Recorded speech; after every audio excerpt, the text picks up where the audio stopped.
Chettinad style mutton சுக்கா பண்ணலாமா? இது பண்ணுறது என்னமோ ரொம்ப ஈஸி தான், ஆனால் அதனோட டேஸ்ட்டு அல்டிமேட்டாக இருக்கும்.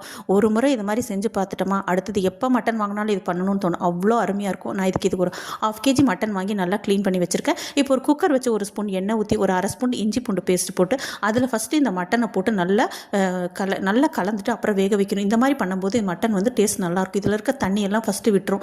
அதுக்கப்புறம் திருப்பி உப்பு போட்டு மஞ்சள் பொடி போட்டு திருப்பி கொஞ்சம் ஹாட் வாட்டர் ஊற்றி அதுக்கப்புறம் வேக வச்சா மட்டன் வந்து எந்த ஸ்மெல்லும் இல்லாமல் ரொம்ப நல்லாயிருக்கும். இது வேகிறதுக்குள்ளே நம்ம வந்து மசாலா ரெடி பண்ணிடுவோம். ஒரு கடாய் வச்சு கொஞ்சம் தாராளமாக எண்ணெய் ஊற்றிக்கணும். எண்ணெய் ஊற்றி அதில் வந்து சோம்பு போட்டு சோம்பு பொரிஞ்சோடனே சின்ன வெங்காயம் எவ்வளோக்கு எவ்வளோ சின்ன வெங்காயம் ஆட் பண்ணுறோமோ அந்தளவுக்கு டேஸ்ட் நல்லாயிருக்கும். சின்ன வெங்காயம் கொஞ்சம் நிறையா போட்டு அது கூட கருவேப்பிலையும் உப்பும் போட்டு நல்லா வதக்கி அது கூட மசாலா ஐட்டமெல்லாம் ஆட் பண்ண வேண்டியது தான். நம்ம சேனலை யாரெல்லாம் சப்ஸ்கிரைப் பண்ணலையோ மறக்காமல் சப்ஸ்கிரைப் பண்ணிடுங்க.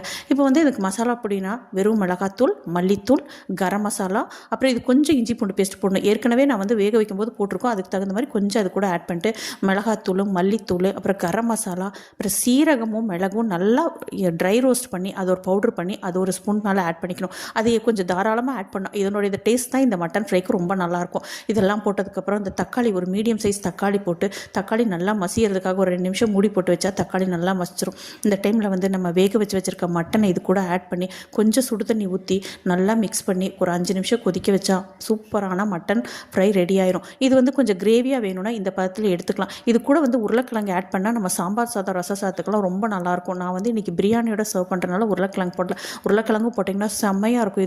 இது கூட கொத்தமல்லி தலை இறக்குனா சூப்பரான மட்டன் ஃப்ரை ரெடி.